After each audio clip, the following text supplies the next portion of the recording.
오케이. 그러면 같이 이제 살펴보겠습니다. 드디어 이제 학습을 구현을 했네요.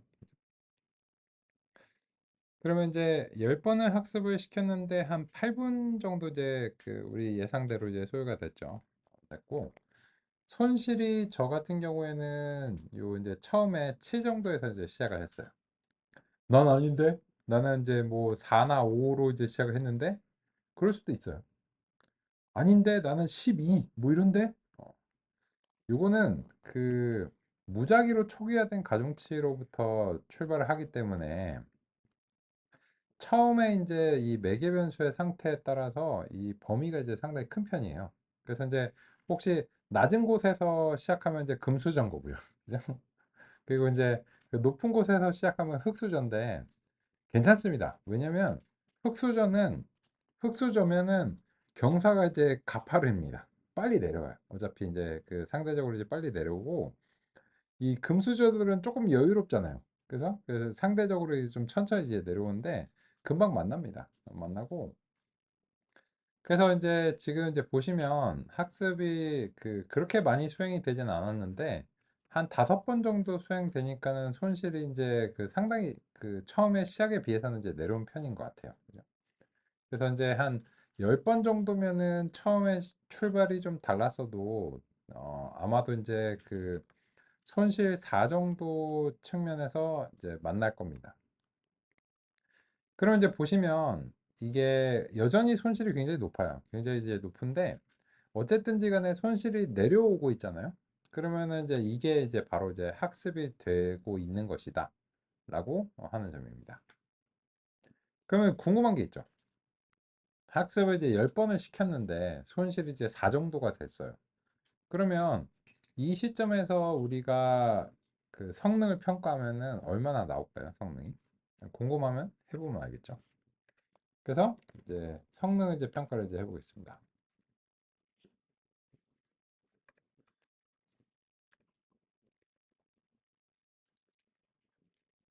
그래서 이제 X 테스트를 이제 넘겨줘야 되겠죠. 그리고 그 테스트를 넘기고 나서 이제 출력을 이제 얻었는데 이거를 그 레이블로 바꾸시려면 굳이 확률 값으로 변환하는 과정을 안 거쳐도 돼요. 왜냐하면 이제 그 부분과 이제 관련해서는 어차피 이제 큰 값을 선택하는 것이기 때문에 어, 테스트 레이블즈 이제 다음 것 같고 그리고 나서는 그냥 이제 바로 이제 정확도를 측정을 하면 됩니다.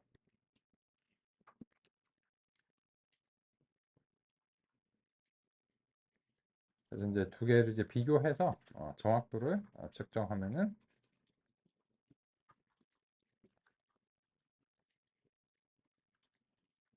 이렇게 이제 나옵니다.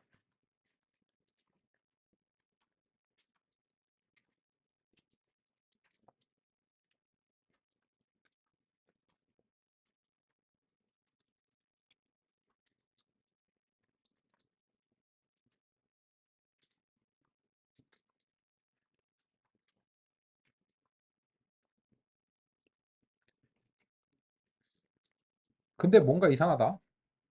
학습이 됐다는데 이거 뭐 10% 언저리인 것 같은데? 네. 여전히 이제 지금은 유의미한 성능의 향상이 이제 나오지 않고 있죠. 왜 그러냐면 현재 설정에서 학습 횟수 10번은 너무 모자랍니다.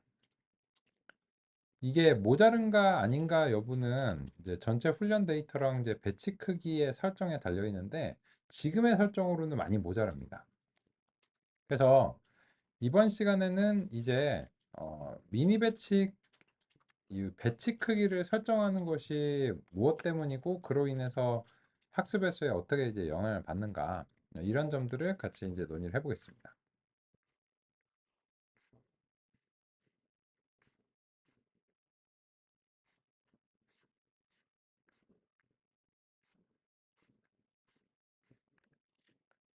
먼저 이제 배치와 미니 배치의 관계를 같이 살펴보도록 하겠습니다. 전체 표본은 배치라고도 합니다. 배치는 우리말로 묶음이나 다발 정도로 번역할 수 있습니다. 예를 들어 표본의 개수가 10,000개라면 배치 크기가 10,000이라고 할 수 있습니다. 배치 전체를 한 번에 훈련하는 것은 비효율적이거나 어려울 수 있습니다. 배치 전체를 큰 피자 한 판이라고 생각해 보겠습니다. 피자 한 판을 자르지 않고 입에 넣는 것은 그다지 좋은 생각이 아닙니다. 손실함수 최적화도 마찬가지입니다. 전체 배치에 대해 손실함수 최적화를 하는 것은 연산적인 측면에서 어려움이 있을 수 있습니다. 또한 배치 크기가 1억 또는 10억처럼 무척 크다면 한 번에 메모리에 올리지 못할 수도 있습니다. 이런 문제에 대해 배치에서 일부를 적당한 크기로 무작위로 선택해 미니 배치를 뽑는 기법이 사용됩니다. 피자 한 판 대신 슬라이스 조각으로 자르는 것과 비슷합니다. 미니 배치를 추출해 최적화의 단위로 합니다. 통계에서 표본을 추출하는 것과 비슷하다고 생각할 수도 있습니다. 비슷한 점도 있습니다. 특정한 미니 배치가 전체 배치를 대표한다는 점이 그렇습니다. 하지만 미니 배치를 한 번만 뽑는 것이 아니라 미니 배치들의 합이 전체 배치가 되도록 여러 번 뽑는다는 점은 통계의 표본 추출과 구별됩니다. 즉, 피자를 슬라이스 조각으로 나누기는 하지만 피자 한 판을 다 먹기는 해야 합니다. 미니 배치를 여러 번 추출해 전체 배치 크기만큼이 되어야 최소한 한 번 전체 표본을 학습했다고 할 수 있습니다. 전체 표본을 미니 배치로 모두 소화하는 것은 에폭이라고 합니다. 예를 들어 배치 크기 1만, 미니 배치 크기 100일 때 1에폭은 100개의 미니 배치로 구성됩니다. 보통의 경우 학습은 여러 번의 에폭을 반복하는 것이 필요합니다. 미니 배치, 미니 배치는 저 라지 사이즈 피자를 배고파서 다 먹기는 해야 되는데 이거를 통째로 입에 구겨 넣는 건 좋은 계획이 아니잖아요.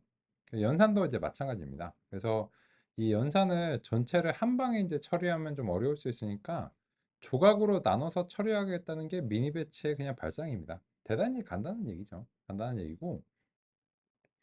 그런데 이 조각으로 나누면 이제 이 전체 표본을 다 소화한 게 몇 조각인지를 알아내야 돼요. 그래 이제 한 판을 다 이제 한번 돌아야 되기 때문인데 계산하기 쉽게 전체 표본의 크기가 10,000개고 배치 크기가 100이면 전체가 100조각이 이제 돼야 돼요. 그러면 무슨 말이냐면 그 학습을 최소한 이런 경우에는 100번은 해줘야 한 판을 돈다는 겁니다. 만약에 그거보다 이제 덜하면 어떻게 되냐면 피자 주문할 때 4분의 3판이요 이렇게 주문하는 것과 마찬가지인 겁니다. 그러면 그 점을 염두에 두고서 현재 우리 학습 횟수에 대해서 얘기를 해보면 요 X 트레인의 개수가 이제 6만 개죠.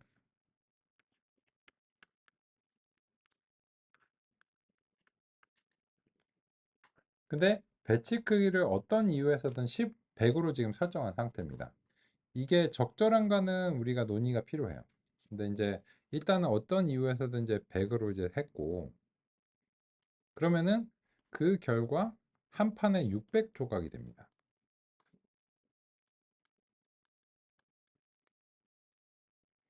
그러면 학습 횟수가 최소한 600번은 돌아줘야 되고 그거를 몇 판을 할지를 결정을 해줘야 되는 거예요. 그래서 10번은 지금 우리가 전달한 6만 개의 표본을 경험을 못한 거예요. 얘가 이제 고작 한 1000개 정도 샘플을 이제 경험을 했기 때문에 이게 제대로 학습이 이제 6만 개를 다 경험하지 못한 상태입니다. 그러다 보니까는 이 정도의 경험을 가지고서 전체를 다 짐작하는 거는 매우 어렵겠죠.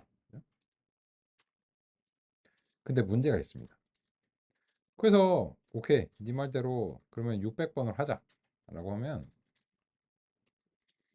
이게 그 한 번에 지금 1분 정도 대략 소요가 된다고 치면 그 한 판을 돌려면은 5, 600분이 소요가 될 텐데 이러면은 이게 10시간이죠. 그죠? 그죠? 그러면 한 판을 지금 학습시키는데 10시간이 막 소요가 될 예정인 거예요. 아, 그래서 GPU를 쓰는구만. 아닙니다. 아니에요. 아직 GPU 얘기가 나올 때가 아닙니다.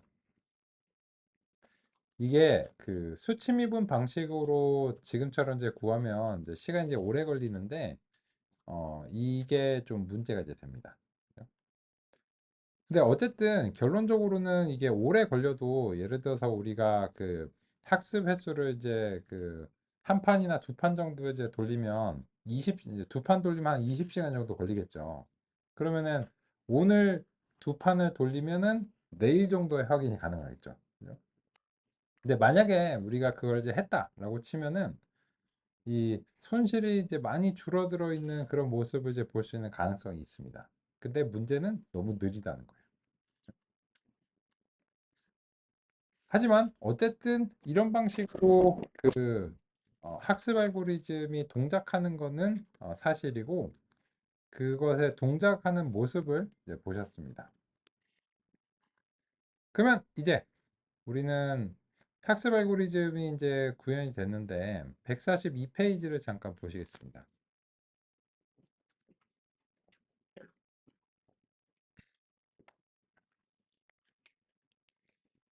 이 142페이지에서는 저자가 다음과 같이 이제 제시를 했습니다.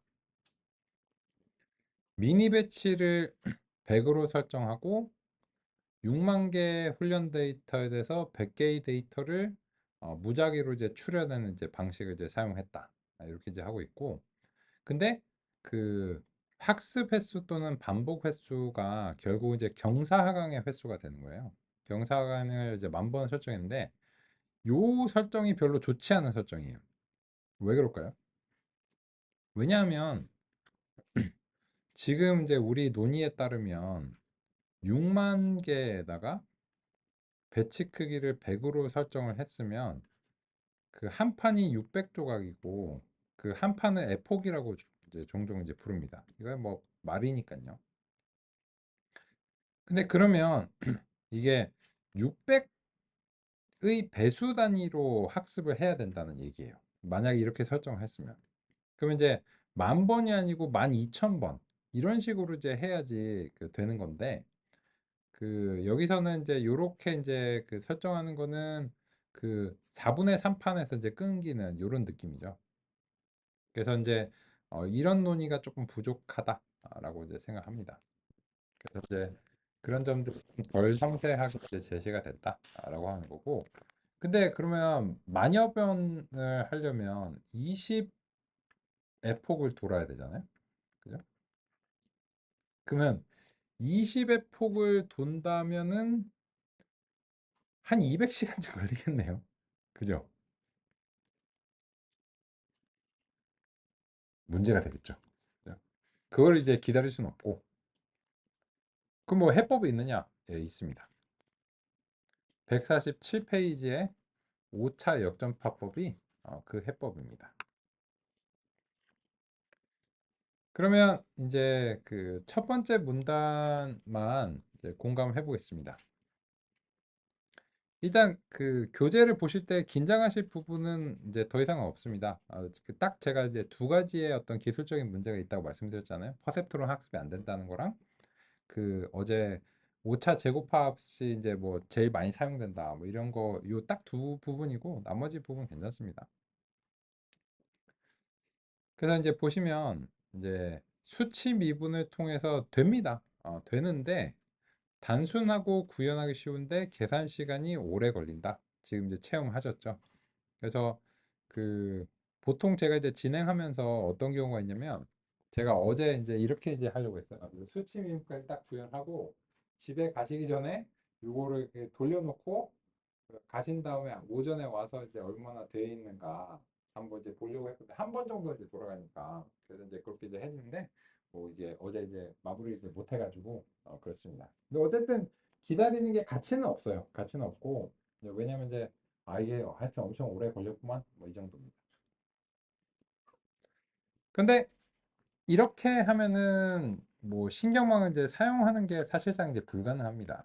그래서 이제 이미 5차 역전파가 이제 1980년, 60년대부터 논의가 이제 시작이 돼서 80년대 이제 완성이 이제 된 걸로 이제 평가를 하는데 아주 이제 오래된 기법입니다. 오래된 기법이고 그래서 이제 우리 이번 시간에는 5차 역전파를 이제 이해하는 거를 목표로 이제 해보겠습니다.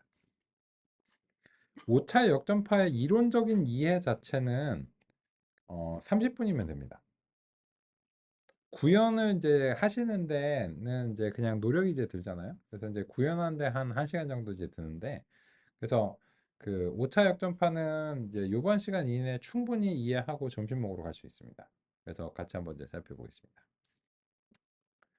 먼저 수치 미분이 왜 오래 걸리는가를 분석을 해야 근본적으로 이제 왜 이제 어떤 방향으로 이제 해결을 할 것인가 제시가 되는데 같이 살펴보겠습니다. 수치 미분은 미분의 정의를 그대로 구현하면 되기 때문에 구현이 수월합니다. 그런데 매개 변수의 개수가 많아지면 편미분을 구하기 위해 연산이 증가하는 것이 문제입니다. 수치 미분으로 각 변수의 편미분을 구할 때마다 매번 전체적으로 순전파를 반복적으로 수행해야 하기 때문입니다. 정확히는 미분 연산을 위해 각 변수마다 2번씩 순전파가 발생합니다. 이때 순전파의 손실은 출력입니다. 예를 들어 입력이 2차원 벡터이고 1층에 3개의 뉴런, 2층에 2개의 뉴런이 활용된다면 매개 변수는 17개입니다. 각 매개 변수의 편미분을 구하기 위해 순전파는 34번 수행됩니다. 이 정도 횟수를 반복하는 것이 별 문제가 아니라고 생각할 수 있습니다. 변수의 개수가 작을 때는 물론 그렇지만 이런 것이 변수의 개수가 증가할수록 필요한 순전파의 횟수도 증가하는 것이 문제입니다.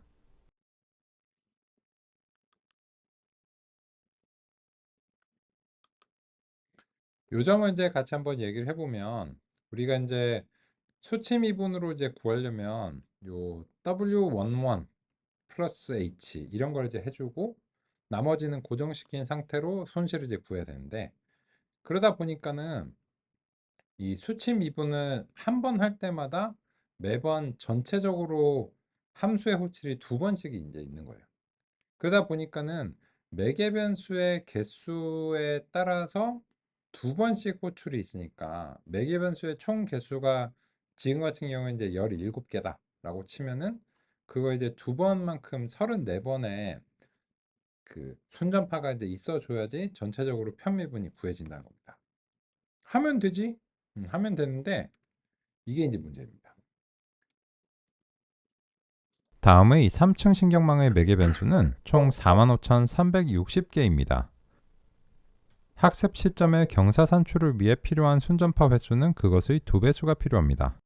즉, 경사 산출을 위해 9720회의 순전파 수행이 필요합니다.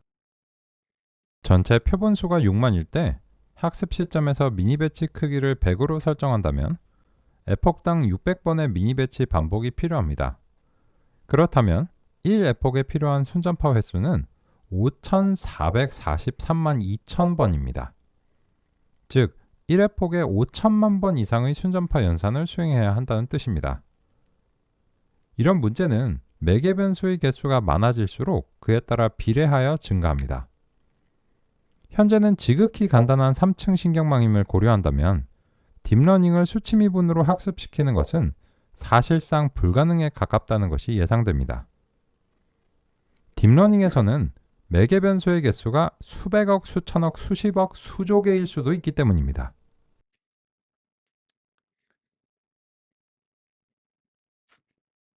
그래서 지금처럼 지극히 간단한 신경망임에도 불구하고 매개 변수의 개수가 45,000여 개나 되니까 거기에 2번씩 호출이 되면 이제 매 학습마다 9만 번의 순전파를 하고 있는 거예요.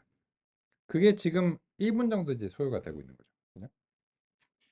그리고 이제 배치 크기가 증가하면 또 여기에 대해서 더 많은 어떤 학습 시간이 이제 소요가 되는 편이고요.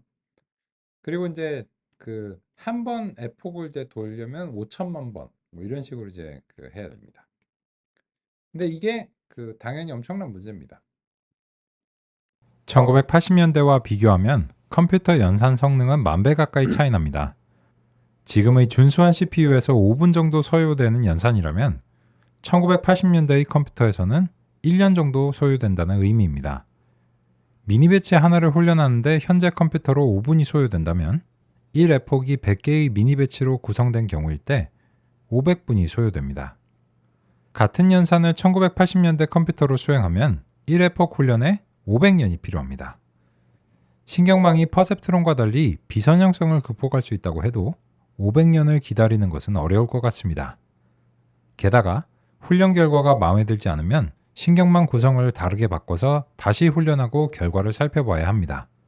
1980년대 컴퓨터로 이런 작업을 수치 미분으로 수행하는 것은 지극히 간단한 데이터에 아주 얕은 신경망을 적용할 때나 가능합니다.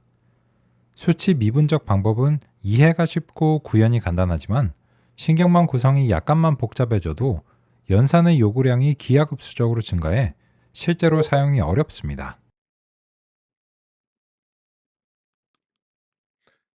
이런 점이죠.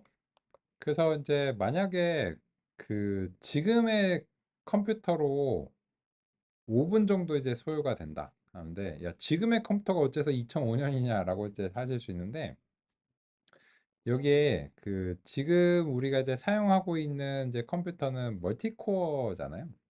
근데 지금 2005년에 싱글코어가 3.6GHz로 동작하는데, 지금도 요 기가헤르츠는 그렇게 많이 다르지 않죠. 그죠? 그냥 다만 이제 코어의 이제 개수가 이제 많아진 게 이제 차이점입니다. 그래서 이제 싱글 코어로 이제 비교를 한다면 이제 2005년 이후로 이제 크게 달라지지 않은 건데, 근데 싱글 코어 대 이제 싱글 코어로 비교하면 1980년대 컴퓨터의 성능이 1이라고 했을 때 2005년에는 6,500배 정도. 그러니까 지금 이제 5분 정도 걸린다면 1980년대는 1년 정도 소요된다는 뜻입니다. 그러면 지금 5분 기다리면 1980년대는 1년 기다려야 되니까 이거를 이제 뭐 600 에폭을 돌리면은 뭐 500년씩 이제 걸린다는 그런 얘기가 되잖아요. 그래서 그런 식으로는 이제 해결이 전혀 어렵다는 겁니다. 만약에 이런 걸 해결을 못했으면 지금의 신경망은 이제 1980년대를 살아남을 수가 없는 겁니다. 그래서 이제 여기에 대한 이제 해법이 이제 제시가 됐는데, 그게 1986년에 완성된 것으로 평가하는 이제 5차 역전파입니다. 신경망 학습에서 손실에 대한 경사를 구해야 한다는 목표는 동일하지만 그것을 구하는 방식은 두 가지입니다. 첫 번째로는 수치 미분입니다. 수치 미분은 구성이 약간만 복잡해도 재계산으로 인한 연산의 조합이 폭발적으로 증가합니다. 다른 방법은 해석적으로 수행하는 것입니다. 그런데 애초에 해석적으로 하기 어렵기 때문에 수치 미분을 고려했습니다. 그런데 다시 해석적으로 돌아올 수 있을까요? 전체 손실함수를 모든 변수에 대해 한 번에 미분하는 것은 매우 어렵습니다. 또한 신경망의 구성이 바뀔 때마다 결과가 달라지기 때문에 더욱 문제가 됩니다. 2개 이상의 연산 혹은 함수로 구성된 것을 합성함수라고 하겠습니다. 손실함수는 여러 연산으로 구성되기 때문에 합성함수입니다. 합성함수에 대한 미분을 해석적으로 구하는 효과적인 방법으로 연쇄법칙이 있습니다. 연쇄법칙은 17세기 미분의 기법으로 발명되었습니다. 연쇄법칙은 합성함수를 구성하는 각 함수의 미분의 곱으로 전체 미분을 구할 수 있다는 정리입니다.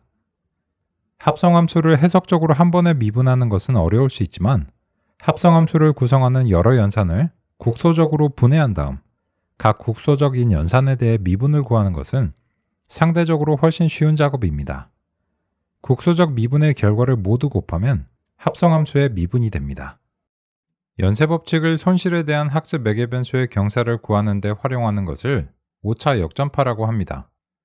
신경망 학습 최적화의 수단으로 연쇄법칙을 적용한다고 할 수 있습니다. 5차 역전파와 수치 미분은 같은 목표를 달성하는 서로 다른 방식입니다. 목표는 손실에 대한 경사 산출입니다. 수치 미분으로 연산을 수행하면 조합의 경로가 폭발적으로 증가하면서 연산에 어려움이 생깁니다. 5차 역전파는 경사 산출을 위해 단 한 번만 연산을 수행합니다. 한 번의 연산으로 경사를 산출하기 때문에 매우 효율적입니다. 또한 손실 산출 시점에서 매개변수의 개수에 대한 연산의 횟수의 증가가 매우 완만합니다. 그래서 현재의 신경망 학습에서는 오차 역전파를 사용하지 않는 경우는 없습니다. 학습 최적화 연산의 방법으로서 연쇄 법칙을 활용하는 것은 1960년대부터 이미 논의가 되었습니다. 미분 계산이라는 측면에서 이미 17세기 연쇄 법칙은 잘 알려져 있었기 때문입니다. 이러한 방법론이 정리되어 교재에 실려 널리 알려진 시점이 1986년입니다. 그래서 오차 역전파의 발명 시점은 종종 86년으로 이야기하며 이 시점을 신경망의 기초 이론이 정립된 것으로 간주하기도 합니다. 왜냐하면 오차 역전파를 활용하지 않는 신경망은 실제적으로 학습이 불가능하기 때문입니다. 오차 역전파는 신경망의 가장 핵심적인 개념과 기법 중 하나입니다. 요거를 보시고서는 이해가 된다. 이렇게 하시면은 그 이제 수학적 배경이 상당하신 거예요. 상당하신 거고. 근데 결론적으로 이해하시고 나서 다시 돌아와서 이거를 보시면 이게 오차 역전파를 요약하는 그 거지라고 아마 공감하시게 될 텐데 그 이해까지 한 15분 정도 남았습니다. 그래서 이제 같이 한번 이제 살펴보려고 합니다. 먼저 이제 간단한 사례로부터 같이 얘기를 해보겠습니다. 합성함수라는 이제 개념에 대해서 별로 어렵지 않습니다. 보겠습니다. 연쇄 법칙을 사용하기 위해서는 합성함수를 국소적인 연산으로 나누어 표현하는 것이 도움이 됩니다. 수식으로 표현할 수 있지만 각 연산의 흐름을 계산 그래프로 시각화할 수도 있습니다. 계산 그래프로 표현하면 연산별로 중간 결과의 변화를 살펴보기 편리합니다. 또한 연쇄 법칙을 시각화하는 데도 도움이 됩니다. 다음의 간단한 예시로 살펴보겠습니다. Z는 합성함수입니다. X와 Y를 더하는 연산 하나와 그 결과를 제곱하는 두 개의 연산으로 구성되기 때문입니다. 아무리 간단해도 두 개 이상의 연산으로 구성되어 있으면 합성함수입니다. 이것을 계산 그래프로 표현하면 다음과 같습니다. 계산 그래프는 계산의 흐름을 그래프로 표현합니다. 각 연산을 동그라미 모양의 노드로 표시하고 데이터가 전달되는 흐름은 그래프의 화살표로 표시합니다. 계산 그래프에서 입력으로부터 출력을 향해 값들이 전달되는 과정을 순전파라고 합니다. 신경망에서도 순전파라고 하는 용어를 사용하는데 신경망도 임의의 합성함수이고 그러한 함수에 대해 값들이 입력에서부터 출력을 향해 전달되기 때문에 그렇습니다. 예전에 학창 시절에 이런 걸 이제 하면은 x는 1이고 y는 2일 때 뭐 z를 구하라 뭐 이런 문제가 있으면 여기에 대해서 이제 요렇게 이제 위에다가 이제 체계 없이 쓴 다음에 요 더하면 이제 3이고 3 제곱하면 이제 9고 하니까 이제 9다 뭐 이런 식으로 이제 했었잖아요. 근데 그때 계산 그래프를 알려줬으면은 좀 더 편하지 않았을까라는 생각을 해요. 그래서 이제 계산 그래프 이렇게 이제 그리면 x1 들어가고 y2 들어가서 더하기 거쳐서 3 되고 3 제곱해서 이제 9가 된다. 그럼 체계적이잖아요. 그죠? 근데 뭐 그게 어쨌다는 거냐? 라고 하는데 이 계산 그래프에 대한 소개를 우리 교재에서 좀 공감하면서 보겠습니다. 방금 전에 이제 소개해드린 계산 그래프 148페이지 5.1절에서 나와 있는데 방금 논의드린 것을 공감하신다면은 뭐 더 이상 뭐 알만한 것은 없습니다. 그래서 이제 이 교재에서는 오차 역전파를 이제 간단한 수식으로 논의를 드리기 위해서 이제 요 그림 5-3이나 5-2와 같은 이제 연산을 이제 제시를 했는데요. 그래서 우리도 같이 한번 같은 예시로 살펴보겠습니다. 구체적인 예시로 다음에 간단한 합성함수를 살펴보겠습니다. 사과와 귤의 단가와 수량으로 전체 가격을 계산하는 공식입니다. 여러 연산의 조합이기 때문에 공식은 합성함수입니다. 이 합성함수는 총 4개의 연산으로 되어 있고 연산의 유형은 더하기와 곱하기 두 종류입니다. 이러한 공식을 계산 그래프로 다음과 같이 표시할 수 있습니다. 무척 간단하지만 합성함수이고 따라서 연쇄 법칙의 효과를 논의해 볼 수 있습니다. 복잡한 함수도 결국은 국소연산의 조합이기 때문에 분석 방법은 동일합니다. 그래서 제시된 함수를 분석해 보겠습니다. 먼저 순전파를 해보겠습니다. 과일의 가격은 단가와 수량의 곱입니다. 여러 종류의 과일을 산다면 과일들의 가격을 더해 합계를 냅니다. 단가에 세금이 포함되지 않았다고 가정하면 최종 가격은 부가세를 곱해서 결정됩니다. 마지막 노드가 출력을 발생하면 순전파가 완료됩니다. 이때 입력 중 하나의 값이 변하면 최종 출력도 변합니다. 예를 들어 사과 수량이 2개에서 3개로 바뀐다고 가정해 보겠습니다. 그리고 계산 그래프를 사용하지 않아서 중간 결과들이 저장되지 않았다고 가정하겠습니다. 입력이 하나만 바뀌었지만 순전파에서는 전체적으로 계산을 다시 수행해야 합니다.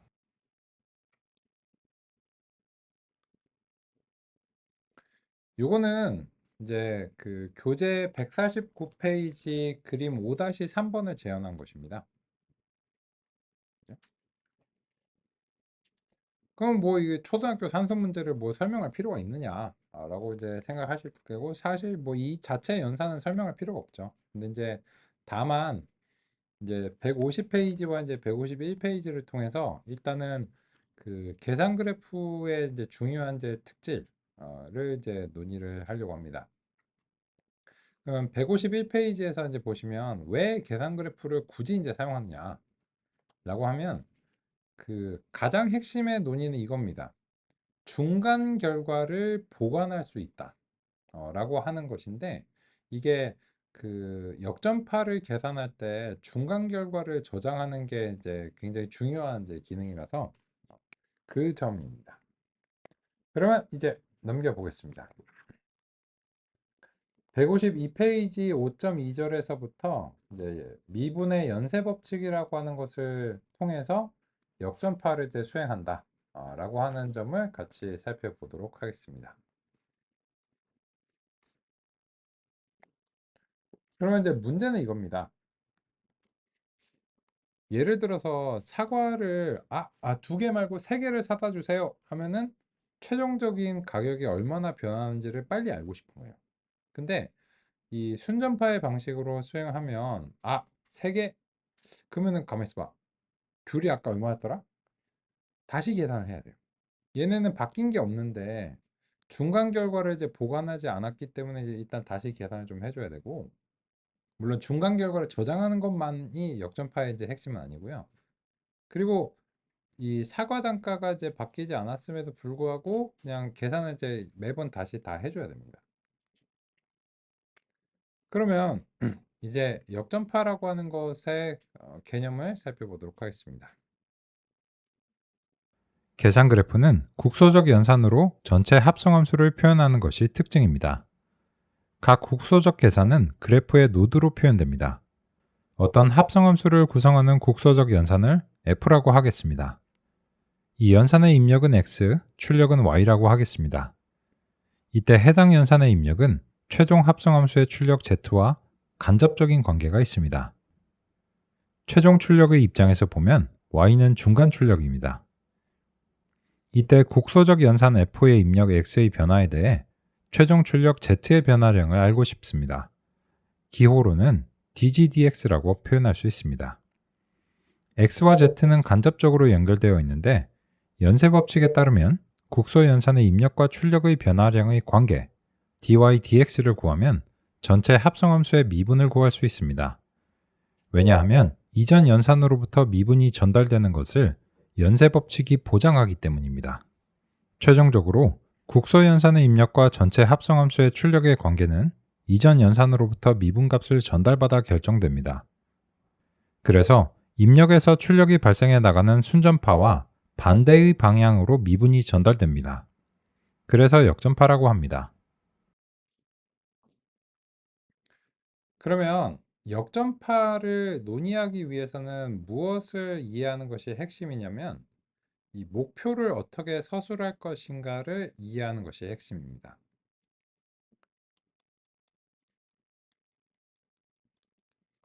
우리의 목표를 좀 서술을 해보면 어떤 임의의 연산 f가 있고 그 함수 그 임의의 연산의 입력으로서 x가 있는데 더하기 같은 경우에는 입력이 두 개일 수 있죠.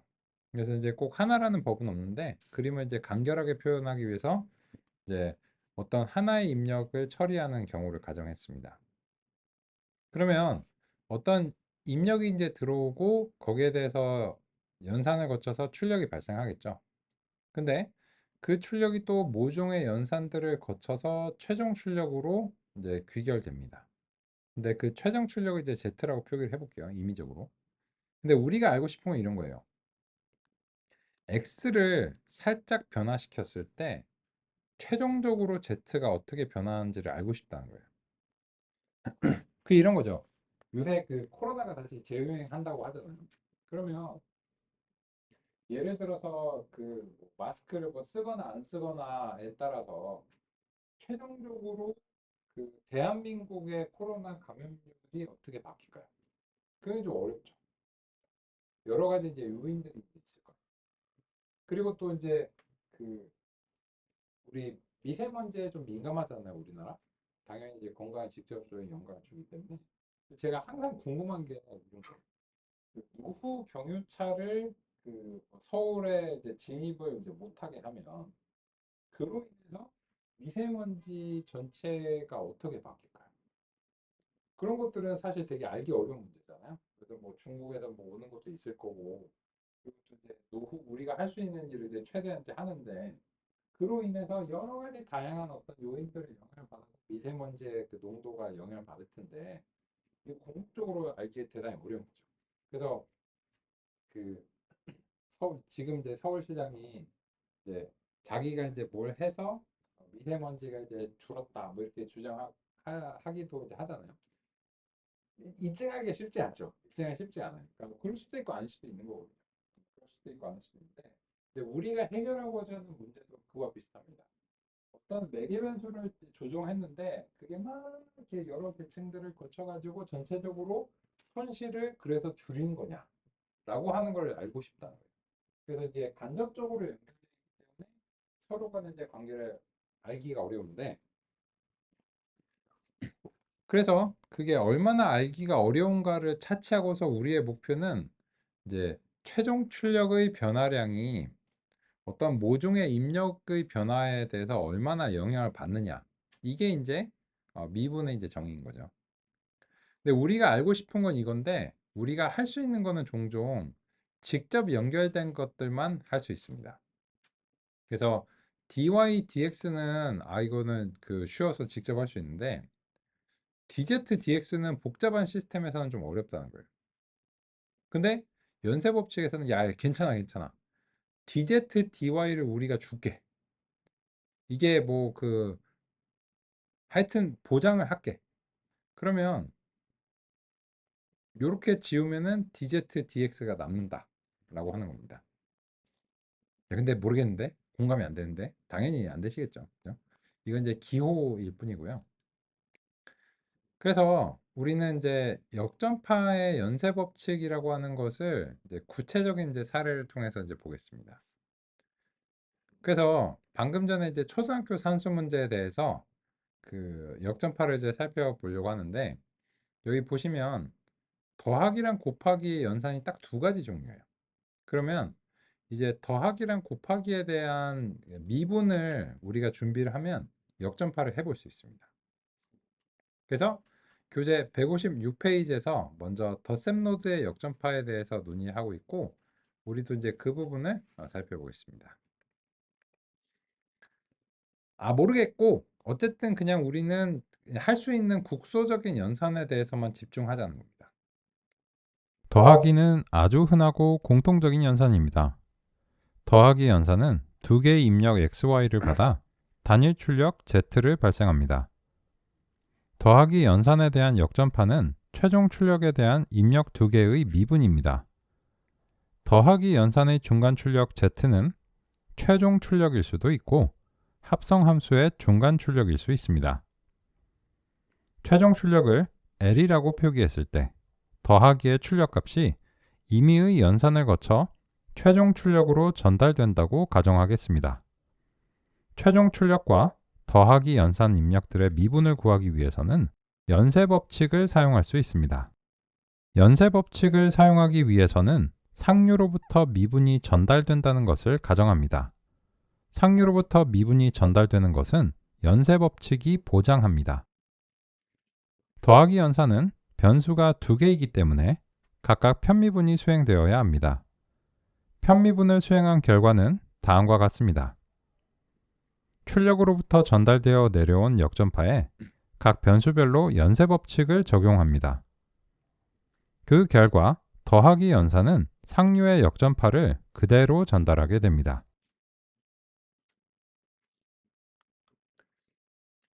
그러면 요 점을 이제 같이 보겠습니다. 요 더하기 연산이 신경망의 연산의 어딘가에 있겠죠. 그죠? 예를 들자면 요런 연산에도 더하기 연산이 있고 시그모이드 연산 같은 거 할 때도 더하기 연산이 종종 있잖아요. 그죠? 근데 그냥 부속품으로서 더하기 연산이 어딘가에 있다라고 했을 때 여기에 대해서 이제 우리가 알고 싶은 것은 이 더하기 연산의 입력으로서 이제 x와 신경망의 손실과의 관계가 알고 싶다는 거예요. 예를 들자면. 그러면 그걸 기호로 쓰자면 이제 dl dx, dl dy 이런 방식인데 구하고 싶은 목표는 요건데 우리가 할 수 있는 거는 더하기에 대한 미분을 준비해 놓는 겁니다. 그러면 이제 여기에 대해서 이제 편미분하면 다음과 같습니다. 이거의 의미는 다음과 같죠.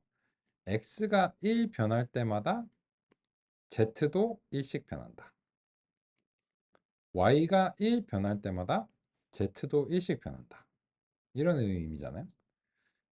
그러면 요 논의들을 이유로 인해서 dl, dz는 아직 무슨 값인지는 모르지만 무조건 전달되는 건 보장하고 그러면 우리가 할 수 있는 거는 dz, dx와 dz, dy를 준비하면 얘가 지워지고 지워지고 dl, dx가 된다는 겁니다. 근데 이게 무슨 값인지는 모르니까 결정되면 그때 여기다가 심어주기로 하고 근데 그 값이 뭐가 됐든지 간에 그냥 그대로 흘려주는 게 더하기 역전파의 일이라는 겁니다. 그러면 하나 더 곱하기 역전파가 를 하면 이제 구체적인 수치를 넣어서 역전파를 알아볼 수 있습니다. 곱하기 연산의 역전파 분석을 살펴보겠습니다. 곱하기 연산의 국수 미분은 다음과 같습니다. 미분의 의미는 입력의 변화량에 대한 출력의 변화량을 표현한 것이라고도 할 수 있습니다.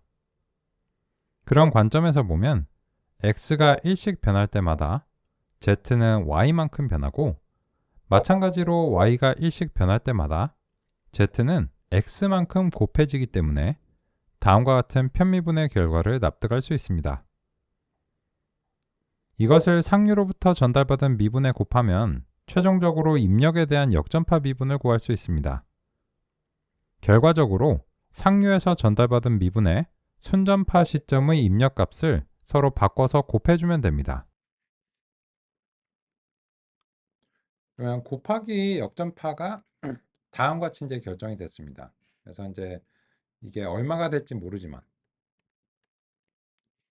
그죠? 그러면 아까 초등학교 산수 문제에서 순전파가 이제 결정이 됐으면 방금 전에 논의를 활용해서 역전파를 살펴보도록 하겠습니다. 순전파에서는 입력이 바뀌면 전체적으로 재계산을 수행해야 합니다. 이런 방식은 조합의 가짓수가 많아지면 재계산 횟수가 폭발적으로 증가할 수밖에 없습니다. 재계산을 하지 않고도 입력이 바뀔 때마다 출력이 어떻게 바뀌는지를 바로 알 수 있는 방법이 있을까요? 그것이 바로 연쇄 법칙을 활용한 역전파입니다. 먼저 목표는 입력의 변화량에 따른 출력의 변화량이라고 표현할 수 있습니다. 이것은 수식으로는 입력과 출력의 미분으로 표시할 수 있습니다. 미분으로 표현하면 연쇄 법칙을 활용할 수 있습니다. 연쇄 법칙으로 역전파를 수행하려면 국소 미분이 준비되어 있어야 합니다.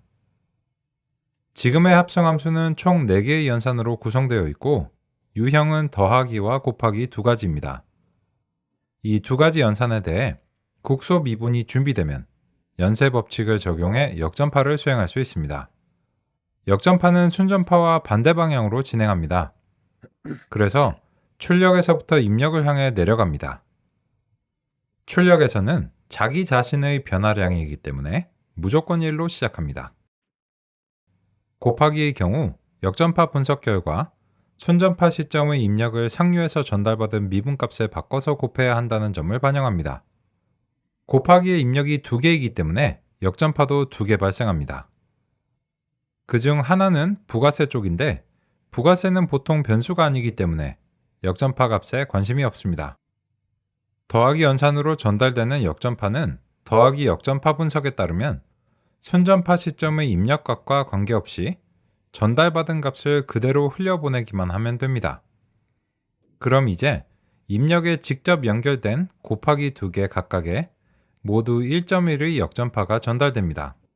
곱하기 역전파는 이미 준비가 되어 있습니다. 역전파 미분값에 순전파 시점의 값을 서로 바꿔서 곱해주면 됩니다. 이제 입력까지 역전파가 전달되었습니다. 그럼 최종적으로 결정된 역전파의 의미를 살펴보겠습니다. 사과 단가의 역전파는 사과 단가의 변화량에 따른 최종 출력인 가격의 변화량입니다. 즉, 사과 단가가 1 변하면 가격은 2.2씩 변한다는 의미입니다. 나머지도 마찬가지입니다.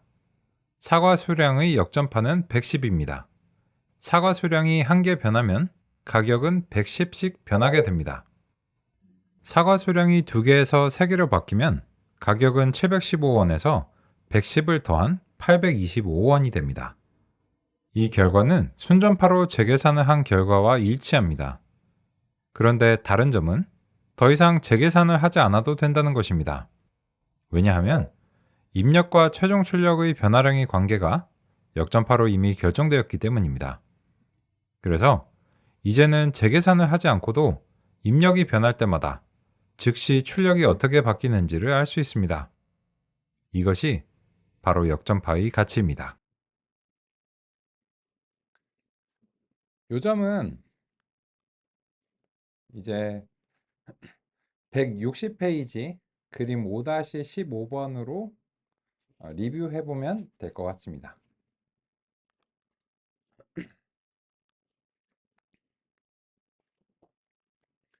여기서 빈 상자 안에 적절한 숫자를 넣어서 역전파를 이제 완성을 하실 수 있으면 역전파를 이해하신 거예요.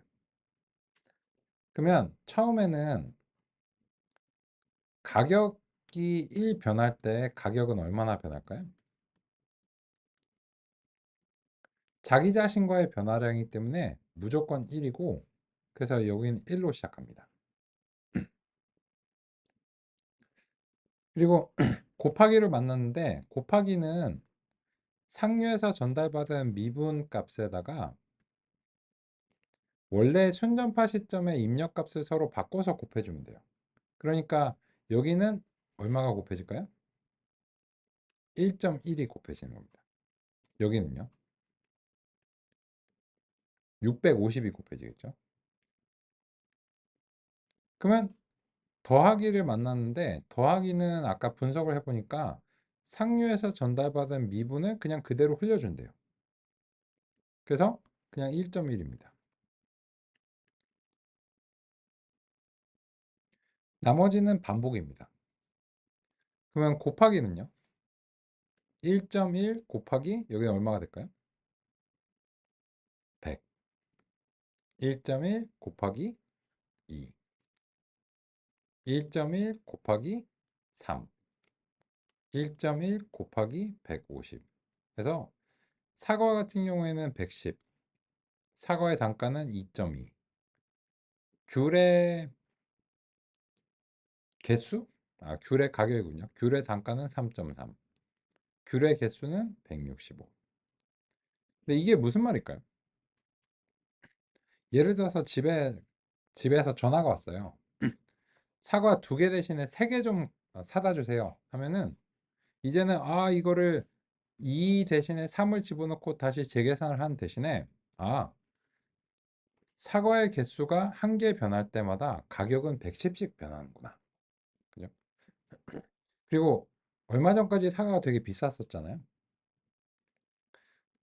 사과의 단가가 1원 오르면 가격은 얼마가 될까요? 717.2원이 됩니다. 왜냐하면 사과 가격과 사과의 단가와 총 가격의 관계가 2.2의 변화량의 관계를 갖기 때문이고요. 그렇습니다. 그래서 이런 방식으로 이제 보시면 어떤 임의의 합성함수가 주어졌을 때 역전파를 계산을 해놓으면 더 이상 재계산을 하지 않고도 입력이 변할 때 출력의 변화량이 얼마가 되는지 즉시 알 수 있습니다.